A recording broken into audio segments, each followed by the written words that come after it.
Bonjour tout le monde, j'espère que vous allez bien. On se retrouve aujourd'hui pour un petit meal prep. Ces derniers temps, je me suis un petit peu remise au meal prep.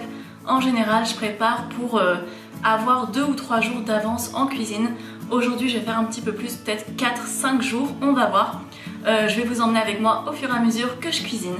Pour vous parler un peu de mon organisation, généralement, je prépare tout ce qui est source de protéines et un petit peu source de légumes en avance, comme ça, au moment du repas.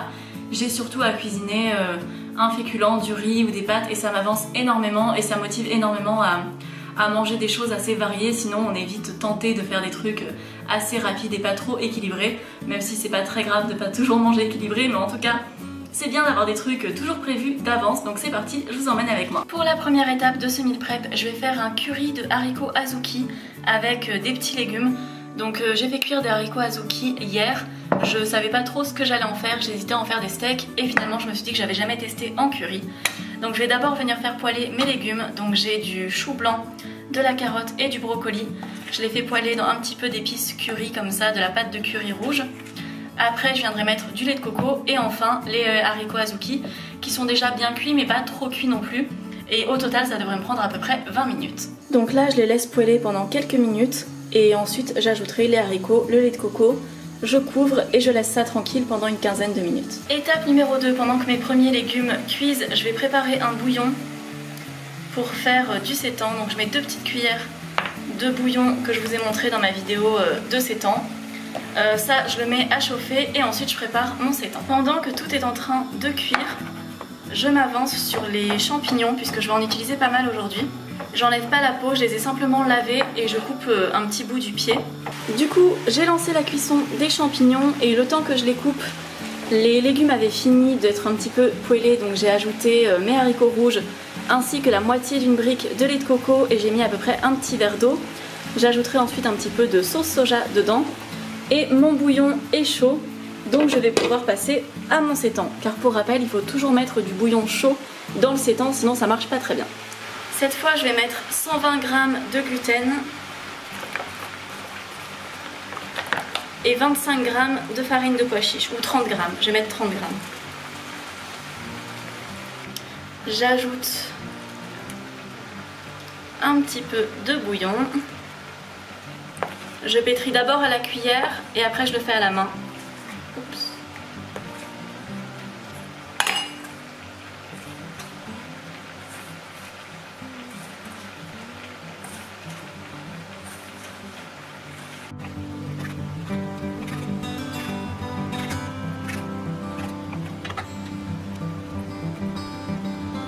Alors le sétan est lancé pour 40 minutes à feu très doux, il ne faut pas qu'il y ait de bouillon, il faut vraiment que ce soit très doux. Ici je pense que dans 5 minutes ce sera prêt. Et les champignons font leur vie, ils seront bientôt prêts aussi, après je couperai le feu et je les mettrai de côté. En attendant je vais un petit peu nettoyer mon plan de travail et faire un petit peu de vaisselle et après je reprends. En attendant d'avoir un feu qui se libère, je vais couper des petits bouts de tomates, c'est ceux que j'avais eu dans mon panier Too Good To Go, enfin sel. Et ce sera pour faire une bolognaise de protéines de soja. Donc ça, j'ai pas encore décidé si dans la semaine je ferai des lasagnes ou des pâtes bolognaises. Mais en fait, dans tous les cas, ça me simplifiera la vie d'avoir déjà la bolognaise de prête. Soit si je fais des lasagnes, j'aurai plus qu'à faire une béchamel express et j'assemble tout et je mets au four. Soit si je fais des pâtes, j'ai juste à faire des pâtes, quoi. Donc pour la bolognaise, je vais mettre les tomates. On va faire une petite sauce tomate un peu express. Je vais pas la mixer.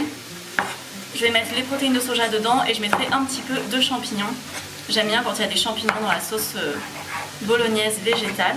Les champignons sont prêts, je les ai juste déglacés avec de la sauce soja. Et le curry de haricots azuki aussi, donc ça je vais les changer de récipient et je passe à la suite. Alors ça c'est prêt, j'aurai plus qu'à le mélanger soit avec du riz, soit on pourra le manger un peu comme une soupe chaude assez riche, crémeuse avec les petits haricots azuki, franchement ça va être sympa. Ici j'ai mes champignons que je garde à l'écart pour l'instant mais je les utiliserai ensuite. Là j'ai toujours le sétan qui fait sa petite vie tranquille. Je viens ajouter des lentilles. Donc là je fais cuire des lentilles, j'ai à peu près 100 g de lentilles que je vais faire cuire 20 minutes. Et ici j'ai lancé les tomates pour faire la sauce tomate de la bolognaise. Ensuite je vais venir faire mariner du tofu comme ça. Soit je le mange cru, en vrai j'adore le tofu cru juste mariné, mais ça c'est moi qui suis un peu bizarre. Mais sinon, juste pour le faire griller, Didier il préfère griller. En gros il est déjà mariné, il n'y a plus qu'à le poêler. Donc je viens de mettre de la sauce soja, un petit peu d'huile d'olive colza. Du coup on chauffera le tofu à feu doux. Dès qu'il y a du colza, faut pas chauffer trop fort. Un petit peu de sriracha. Après on met du curry, du paprika et du gingembre. On peut mettre ce qu'on veut vraiment, on met des épices tandoori, on peut mettre je sais pas, du jus de citron, de la moutarde, enfin c'est comme on veut. Et après je viens couper le tofu en petits cubes que je viens mettre dans la marinade. Et ça c'est vraiment trop bon, je passe ma vie à en picorer en fait. Dès qu'il y en a dans le frigo, bah j'ouvre le frigo et je prends du tofu cru un peu n'importe quand dans la journée. Et je trouve ça très bon. Et c'est tout à fait digeste hein, puisque le tofu est déjà cuit, c'est du soja cuit, c'est pas du soja cru.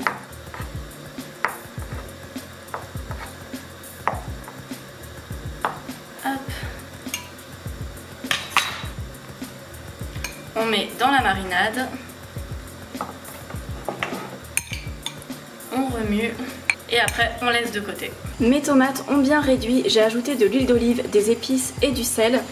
Et je viens mettre des protéines de soja. Donc là elles vont se réhydrater dans la sauce. Donc voilà, je mets approximativement 50 g de protéines de soja.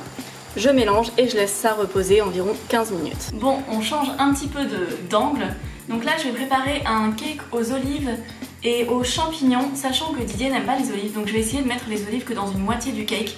J'ai jamais tenté de faire ça, mais en même temps moi je peux pas concevoir un cake sans olives ou tomates séchées. C'est vraiment ce petit côté salé que j'adore dans les cakes salés.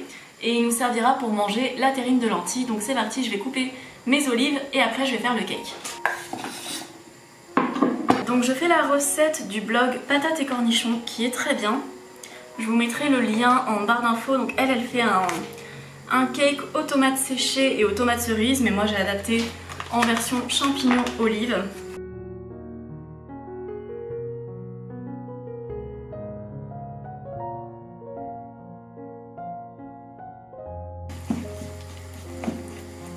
Alors pour les champignons j'en mets un petit peu.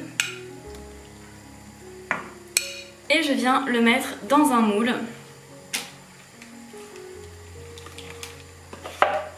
Donc pour ce cake il y a 1 heure de cuisson au four. Donc je vais profiter de la cuisson au four pour faire des aubergines que j'avais eues dans mon panier Too Good To Go.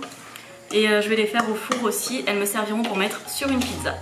Alors pour les olives je vais les mettre dans la moitié du cake. Donc on va mettre ici.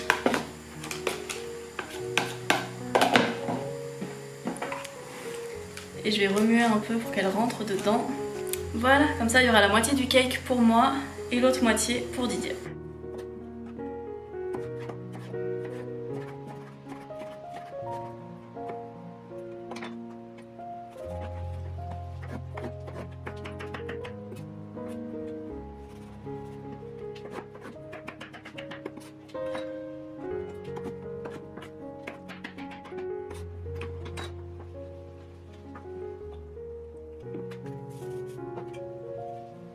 Alors maintenant que mes cuissons sont lancées, revenons par ici. La bolognaise est finie, j'ai juste ajouté du coulis de tomate que j'avais au frais. Et voilà, je vais la stocker et je l'utiliserai pour ce que je vous ai dit tout à l'heure. Le sétan a fini de cuire, donc je vais m'occuper de lui dans 2 minutes. Et en parallèle, mes lentilles avec mes champignons, je les ai assemblées. J'ai mis des noix de cajou, normalement il faut mettre des noix mais j'en ai plus. Et du coup j'ai mis des noix de cajou, mais mettez des noix, c'est plus écologique et en soi c'est moins cher. Et j'ai mis aussi un oignon rouge et une gousse d'ail et je vais faire cuire un peu tout ça. Après je vais ajouter une grosse cuillère de moutarde et de la sauce soja. Je mettrai de côté et je mixerai pour faire une terrine. Voilà, j'ai ajouté la moutarde, la sauce soja et pas mal d'huile aussi, puisque finalement les ingrédients qui étaient dedans n'étaient pas gras du tout. Donc j'ai ajouté 3 bonnes cuillères à soupe d'huile d'olive. Vous avez la recette détaillée de la terrine dans une journée dans mon assiette que je vous mettrai juste ici. Comme ça vous aurez plus de détails, mais vraiment c'est assez simple à faire. Et dès que ça aura fini de cuire, je viendrai juste le mixer, le mettre dans un pot et c'est fini. Pour le sétan, je vais venir le couper en petits émincés comme ceci.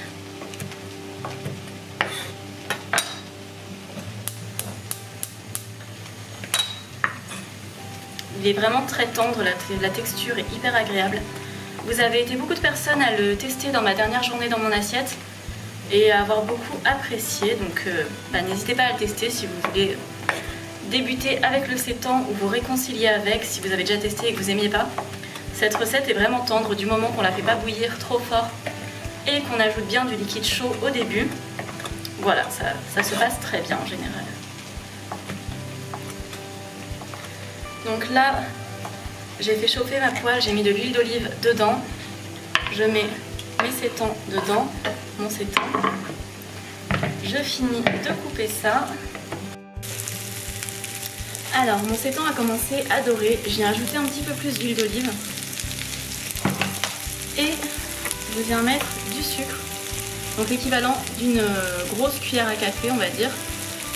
Vous pouvez très bien mettre du sucre de coco ou ce que vous voulez comme sucre. Moi j'ai mis du sucre blanc parce que ça marche très bien aussi. Cette recette je l'ai préparée plusieurs fois, que ce soit pour des véganes, des omnis. À chaque fois elle a eu énormément de succès. Donc globalement je pense que c'est une recette qui marche plutôt bien sur les gens. Et nous on adore ça à la maison, ça nous plaît beaucoup. Une fois que c'est bien doré, je viens ajouter de la sauce soja.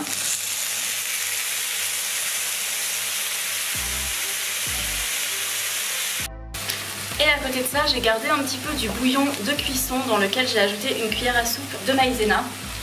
Je viens rajouter de la sauce soja dedans, ainsi qu'un petit peu de sucre. Ça c'est pas obligé, c'est si vous voulez avoir une sauce nappante dessus. Donc moi j'aime bien faire ça, pour avoir beaucoup de sauce à mettre avec du riz. Ça on le mange toujours avec du riz. Et je viens ajouter ça sur mon sétan.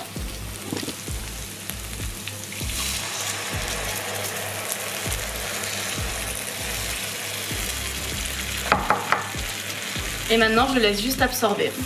Donc là on a presque fini. Une des dernières choses à faire, c'est que je vais préparer une poêlée de légumes pour la semaine, pour accompagner par exemple le sétan au caramel avec du riz. Bah, ça manque un petit peu de légumes. Donc sur le côté je mettrai un peu de légumes. Je vais faire une poêlée un peu à l'asiatique. Enfin, ce que j'appelle à l'asiatique, c'est que je fais avec de la sauce soja, du gingembre, ce genre de saveur on va dire.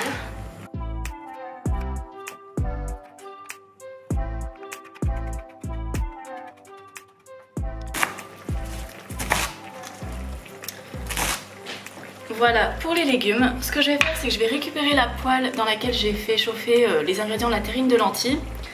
Et après je mixerai la terrine de lentilles, mais ça je le mets dans cette poêle là.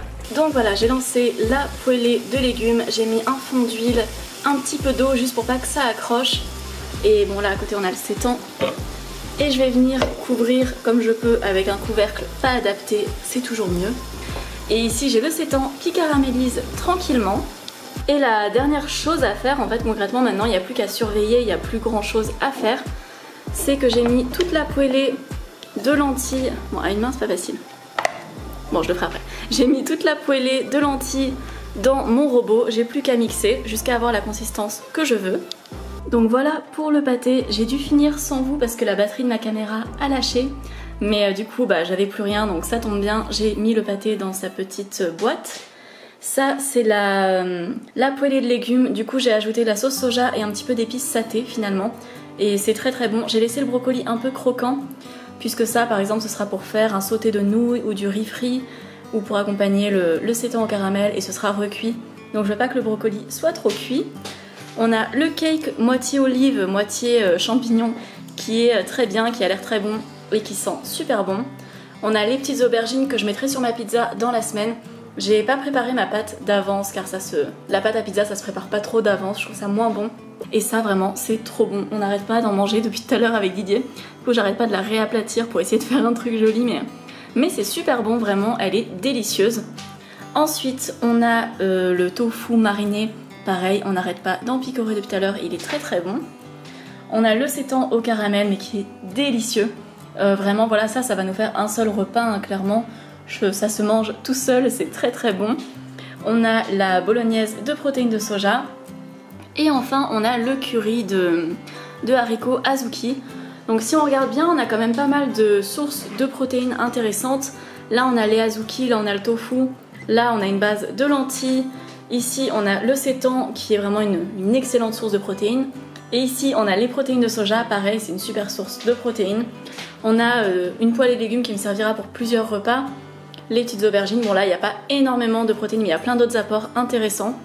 Donc voilà pour ce petit meal prep à tout petit budget puisque je pense qu'il y en a pour clairement moins de 15-20 € pour tout ça. Il n'y a rien de très cher, c'est uniquement sur des bases d'aliments bruts et on obtient vraiment des super repas pour la semaine. Cette vidéo est maintenant terminée, le meal prep m'a pris à peu près 2h30, sachant qu'au milieu forcément j'ai filmé donc on perd quand même pas mal de temps à déplacer la caméra et tout ça. En tout cas c'est vraiment un format de vidéo que j'adore regarder et faire. N'hésitez pas à me mettre un petit pouce en l'air si ça vous a plu car c'est vraiment beaucoup de travail. Et là j'ai un montage astronomique qui m'attend, à commenter et à vous abonner si ce n'est pas déjà le cas. Et on se retrouve très bientôt, ciao ciao.